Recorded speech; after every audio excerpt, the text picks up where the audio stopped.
அஸ்ஸலாமு அலைக்கும் வரஹ்மத்துல்லாஹி தஆலா பரகாத்தஹு. இன்றைக்கான ஒரு சிறந்த பதிவு. இந்த துவாவை நீங்கள் ஓதுனீங்கன்னா உங்களுக்கு அல்லாஹு தஆலா குழந்தை பாக்கியத்தை தருகிறான்.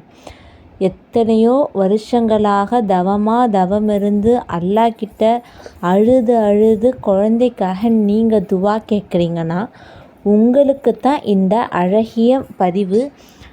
இந்த குழந்தை இல்லாததுனால கல்யாணம் ஆகி ஒரு வருஷம் மேக்ஸிமம் ஆனாலே எல்லோரும் என்ன கேட்குறாங்க, என்ன நல்ல விஷயம் ஏதாச்சும் இருக்கா அப்படின்னு சொல்லி நம்மளை கேட்டுட்டு தான் இருப்பாங்க.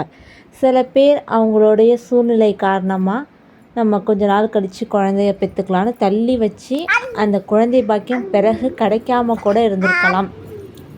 அப்படிப்பட்டவர்களும் இந்த துவாவை ஓதலாம். குழந்தை இல்லாதது எவ்வளவு பெரிய ஒரு சங்கட்டமான ஒரு சூழ்நிலைங்கிறது அதை அனுபவிக்கிறவங்களுக்கு மட்டும்தான் தெரியும். சில பேர் இந்த காலத்தில் கொஞ்சம் முன்னேறி வந்திருந்தாலும் பின்தங்கிய மக்கள் அவர்களை குத்த சொல்லி குறை சொல்லிக்கிட்டு தான் இருக்கிறாங்க. அந்த அழகிய துவா பிஸ்மில்லாஹிர் ரஹ்மானிர் ரஹீம் ரப்பி ஹப்லி மில்லதுன்க ذُرِّيَّةً தையிபா இன்னக சமிஉத் துவா. இந்த துவாவுக்கான அர்த்தத்தை பாருங்கள். இறைவா, உன்னிடமிருந்து எனக்கொரு நல்ல குழந்தையை தருவாயாக, நீ வேண்டுதலை செவியுறுபவன். இந்த ஒரு சிறப்பான துவாவை பற்றி நான் சொல்கிறதுக்கு வார்த்தையே இல்லை. அதிலே அல்லாஹு தாலா உங்களுக்கு குழந்தை வேணுமா என்னட்ட கேளுங்க, அல்லாஹு தாலா குழந்தையை உங்களுக்கு தருவான். குழந்தையாக இருந்தாலும் சரி, ஒரு நல்ல வேலை எதாக இருந்தாலும் நம்ம அல்லாஹ்கிட்ட தான் கேட்கணும். சில பேருக்கு சீக்கிரமாகவே குழந்தை பிறந்திருக்கும், அது அல்லாஹ் கொடுத்த நிஹ்மத். சில பேருக்கு அல்லாஹ் தாலா தள்ளி வச்சுருப்பான், அதோடைய காரணத்தையும் அல்லாவே நன்கு அறிவான். அதை பற்றி நமக்கு எதுவுமே தெரியாது.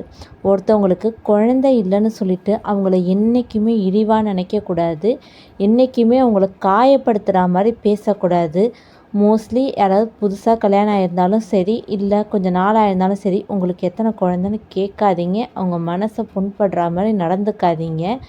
இந்த துவாவை எப்போல்லாம் நீங்கள் கேட்கலான்னா, நமக்கு அடுத்தும் நமக்கு நன்மை தொடர்ந்து வரணும் அப்படிங்கிறவங்க இதை கேட்கலாம். நம்மளோட இதயத்துக்கு சமாதானம், அதாவது நம்ம இதயம் அலைப்பாயும் போது கூட இந்த துவாவை நம்ம கேட்கலாம். இந்த துவா நபி ஜக்கரியா அலைஹிவஸல்லம் அவர்கள் கேட்ட துவா. இந்த துவா கேட்ட பிறகு தான் அவங்களுக்கு யஹ்யா அலைஹிவஸல்லம் அவர்களை அல்லாஹ் தாலா குழந்தையாக கொடுத்தான். அஸ்ஸலாமு அலைக்கும் வரஹ்மத்துல்லாஹி தஆலா பரகாத்துஹு.